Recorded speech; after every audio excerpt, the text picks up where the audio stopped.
ये रागिनी और गीत उनके स्वागत में हैं, जिनके दम पर सरकार दिल्ली के गांव को स्मार्ट बनाने के लिए सपने बुन रही है। स्मार्ट विलेज बनाने के लिए सरकार ने सभी गांवों में 15 से 20 सदस्यों की एक ग्रामीण विकास समिति का गठन किया है। उससे ऊपर 16 सदस्यों की समन्वय समिति होगी, जो ग्रामीण विकास समिति के प्रस्तावों को विधायक के माध्यम से ग्रामीण विकास बोर्ड तक लेकर जाएगा। दिल्ली के विकास मंत्री गोपाल राय ने केंद्र सरकार के स्मार्ट सिटी योजना पर तंज कसा। गोपाल राय ने कहा कि गांव स्मार्ट बनेगा तभी शहर स्मार्ट बन सकता है। देश के विकास की यात्रा में शहरों का विकास होना जरूरी है, लेकिन गांव पीछे रहें ये बात देश के लिए ठीक नहीं है। इसलिए शहर और गांव दोनों का समान विकास हो, इसके लिए दिल्ली के अंदर ये स्मार्ट गांव मिशन दिल्ली सरकार ने शुरू किया है, जिससे हम दिल्ली की राजधानी देश की है, शहर का भी विकास हो और गांव का विकास हो। तो टक्कर देने की, मैंने फिर कहा, टक्कर देने की बात नहीं है। बात यह है कि दोनों की सहभागिता की, क्योंकि ये देश गाँव का देश है। गाँव के विकास के बगैर देश का विकास तो अधूरा है।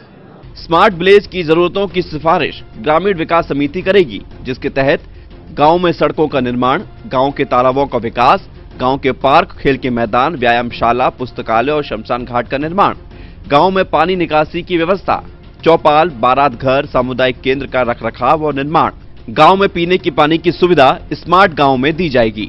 हालांकि सरकार में रहने के 3 साल बाद भी दिल्ली देहात में विकास के काम में तेजी नहीं ला पाने के लिए सरकार ने एक बार फिर अधिकारियों पर ठीकरा फोड़ा है। सरकार ने स्मार्ट गांव बनाने के लिए जो पॉलिसी लेकर के आई है, उसके लिए हमें इस बात का जरूर अफसोस है कि अधिकारियों के फाइलों के चक्कर में बोर्ड के गठन का जो सरकार का प्रस्ताव था उसमें काफ़ी लेट हुआ। दिसंबर में इस बोर्ड का गठन हुआ है अंततः, और उसके बाद से 2 बैठकें हो चुकी हैं और तीसरी बैठक अभी 12 तारीख को होने जा रही है। उधर सम्मेलन के दौरान अधिकारियों से सवाल करते हुए दिल्ली कैंट के विधायक कमांडो सुरेंद्र इस बात पर नाराजगी जताई कि उनके क्षेत्र के गांव को लिस्ट में क्यों नहीं शामिल किया गया। इसी तरह जौलाहेड़ी गांव के लोग इस बात से नाराज थे कि बार बार विधायक और सरकार के मंत्री सत्येंद्र जैन से शिकायत करने के बावजूद 3 साल में उनके यहाँ चौपाल की दशा नहीं सुधरी। जो मंत्री के साथ में जो अफसर जो काम कर रहे हैं उनकी ये मिस्टेक है और हमने अपनी बात रखनी चाहिए, तो हमने अपनी बात को रखा।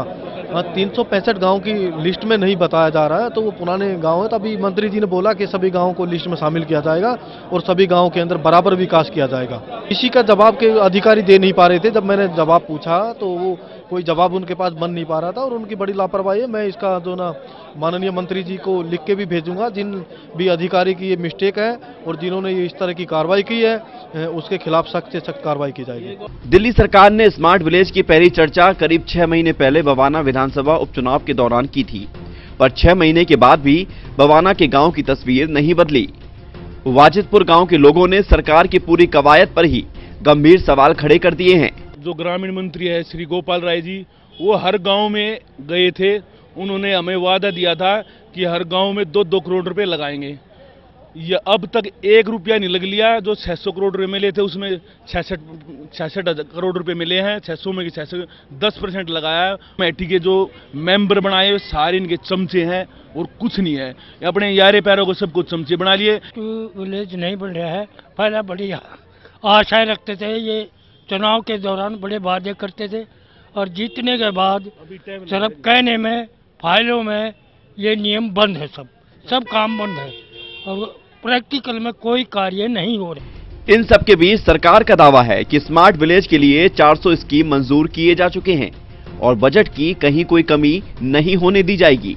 इन कमेटियों में आम लोगों की और महिलाओं की भागीदारी भी तय की जाएगी, पर 16 सदस्यों की समन्वय कमेटी में एक भी महिला सदस्य नहीं होने पर सरकार को जवाब देते भी नहीं बन रहा था। Vishwajeet Jha, total news, Delhi.